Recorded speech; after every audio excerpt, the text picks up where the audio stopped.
Hey there folks, the #1 Bat for Lashes fan from the Infinite Jukebox here with another album review, and today I wanted to talk about the new Bat for Lashes record, The Dream of Delphi. Natasha Khan and her work under the Bat for Lashes solo project that she's become known for did arguably peak creatively and critically about 15 years ago with 2009's Two Sons. However, she has pretty consistently been releasing material under the Bat for Lashes moniker in the time that has passed since then. That was until 2019 after the release of the record Lost Girls, where she took a 5-year hiatus, and now here we are today in 2024 with the first full-length studio album from Khan in a full half-decade, The Dream of Delphi.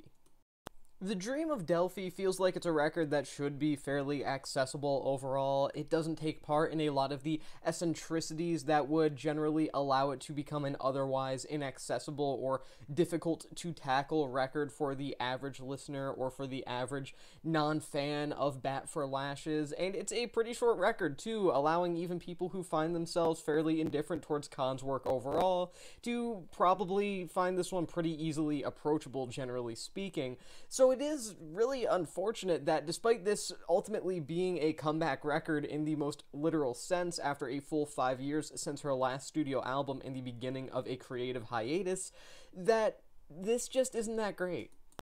If anything, The Dream of Delphi feels like a record that's an excuse for a still-beloved artist to step back into the spotlight once again, rather than it does a fully fleshed-out record. And while I do like Natasha Khan's work as Bat for Lashes, and I do think it's nice to see her back in action, so to speak, I definitely feel like she could have returned with a significantly stronger record. In fact, I would actually argue this may be her weakest to date. This is a deeply personal record for Khan. I mean, she's never really been an artist completely afraid of touching on more personal moments in her music, but at the same time, this is a record that's ultimately meant to reflect a lot of things. The isolation that she felt in the wake of the pandemic, which began after her last studio album as Bat for Lashes, as well as her first steps into motherhood and her general personal growth in life over the course of the past half-decade. These are all things that can be deeply striking, moving topics for records to fully focus upon when executed correctly, and there are plenty of albums that have touched on those ideas within the past few years, either constantly or at least through a couple of tracks, that have done so beautifully, but I can't help but feel like this record just does not manage to achieve that in the fullest way that I would really hope it could. One of the biggest reasons for that, I would argue, is that The Dream of Delphi doesn't really feel like it's a record that knows exactly what it wants to be. That's not to say that this is a total mess of a record or anything like that, but at the same time, I really can't help but feel like it's never quite ambitious enough to properly lean into some of the occasionally interesting influences that are going on here. I mean, you have her traditional style of artsy indie pop, but you also have the incorporation of electronic influences and ambient influences, new age influences, all of which could have resulted in a very interesting record heavily based around atmospherics, but as a whole, it never really feels like the record leans into those influences enough to properly develop that atmosphere into something that really stands out within the context of her discography as an artist who's always been pretty heavily focused on quality production.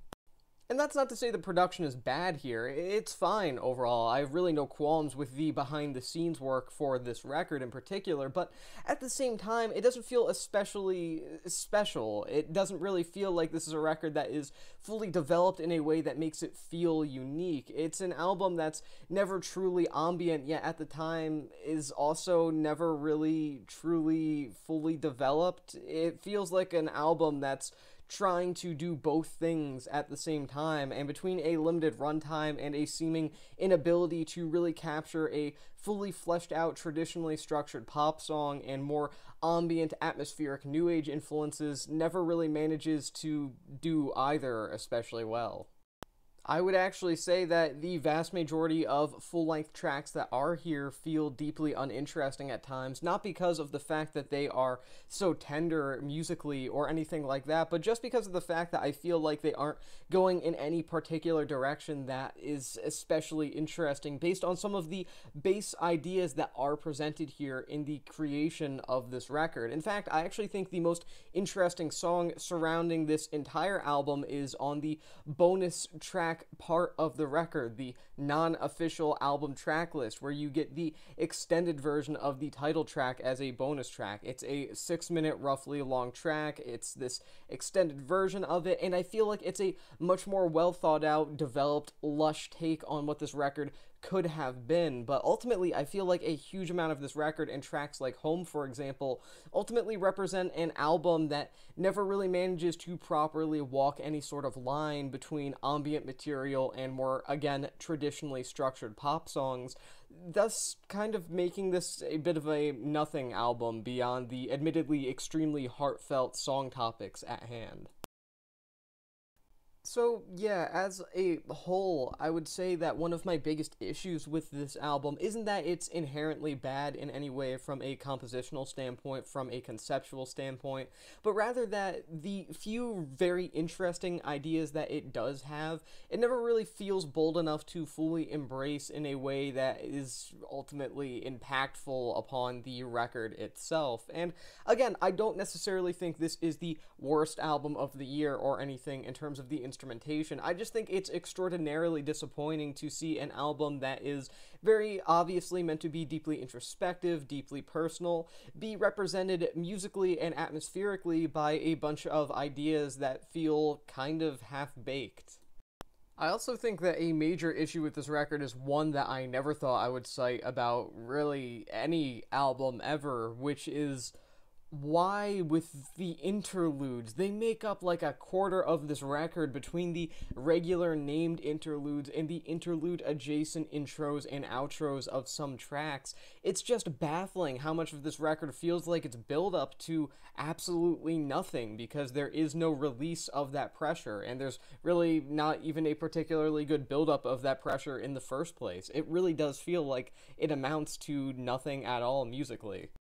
I think some of the worst offenders for these kind of interlude sort of cuts are tracks like Breaking Up and Christmas Day, these 1.5, 2-minute sometimes tracks that are weirdly prevalent throughout the record for an album that is half an hour long, and they ultimately are obviously meant to play a sort of transitional role throughout the record, but my issue with that is that that's not really necessary here. If you were to take out all of those interlude kind of moments, you would still have a record that probably bled together from track to track pretty damn well. It's not like this is Natasha Khan entering her Ween era and bouncing from country and thrash metal to jazzy pop and psychedelia in the next track. This isn't that kind of record. This is an album with a fairly singular sound and a variety of influences that aren't taken to enough of an extreme from track to track to really allow for a huge amount of sonic differentiation between them as you listen to the album.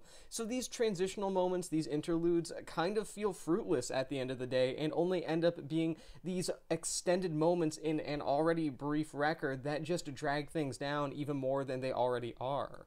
I think that it's honestly especially bad on some of the sort of intros that you get for tracks that aren't technically interludes in and of themselves, that nonetheless feel like it on songs like At Your Feet, for example. These passages that feel like extensive bits of meandering that don't really go anywhere because this isn't the kind of record that has massive build-ups to explosive climaxes or anything like that. There are no peaks here in terms of intensity or anything of that nature. It's a record influenced by neo-psychedelia, and it takes a lot of the more chill elements of that genre and runs with them for the most part, meaning that these interludes that are meant to be new agey and atmospheric, if not done correctly or not executed in a way that feels especially essential in the context of the record, can come across as extremely droning in a very bad way. And ultimately, I think that's what a lot of these passages add up to throughout this record. I genuinely think that if you cut this record down to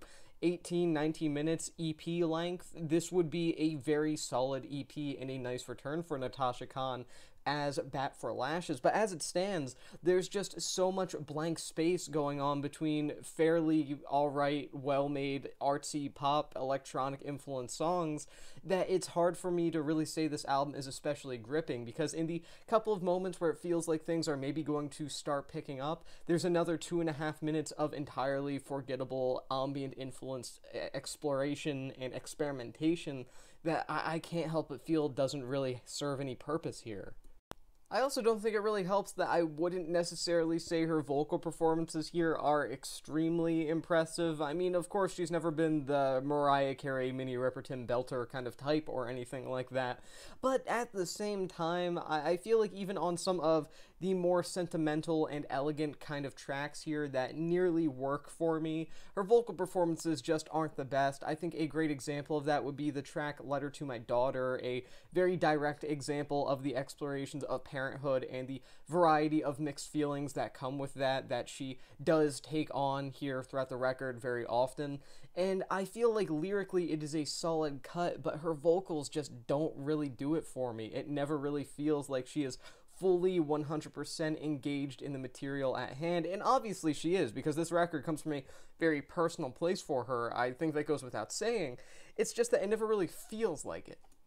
And honestly, I really do think a lot of that has to do with the overly short runtime here. It's because of the fact this record is 30 minutes and nearly a quarter of it is made up of interludes, basically, that it kind of feels like a somewhat slapdash record. I mean, obviously this was in the works for a while conceptually, at least 5 years, but at the same time, I don't think that in terms of recording, there was a huge amount of patience and time put into this record. Even if there was an extensive period of time over which this was recorded, it's an album that feels way too brief, it's a record that feels way underdeveloped, and worst of all, it's an album that I don't think does justice the extremely tender and earnest songwriting that you do get at some points throughout the track list.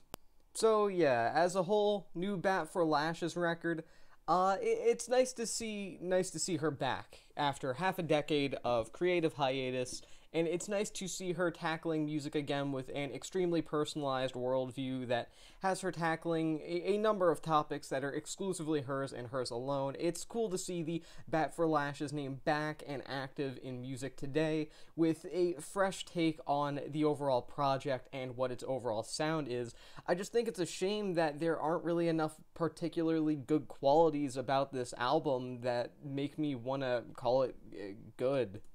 I mean, some of the ideas are great here, it's just that I feel the majority of it is executed either poorly or half-heartedly. I mean, the idea of incorporating electronic influences and ambient influences is interesting to me, and on paper, I would say it works in the context of Natasha Khan's sound. It arguably has in the past, but I don't think it's taken to enough of an extreme here, yet at the same time is just prominent enough that it falls into this sort of gray area of not really working, yet at the same time being very apparent throughout the record, while the introduction of unnecessarily long interludes leads me to find a lot of this record being oddly lacking in terms of atmospherics, because there is this sort of forced connection between every single track on this record rather than there being any sort of regular bleeding together of songs. And most of all, I can't help but feel that the majority of this record, like I said, does not fully and appropriately reflect the deeply personal songwriting that is being put onto the table here,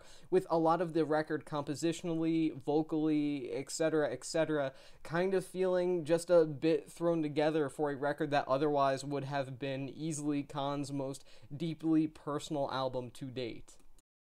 I don't really hate this record or anything like that, I just think it's extremely disappointing coming from an artist who is very capable of putting out some great artsy experimental pop music, and this is just not that. I'm going to give this record 2 stars out of 5. And with that being said, that is the end of this album review. Thank you for watching The Infinite Jukebox, and I'll see you in the next one.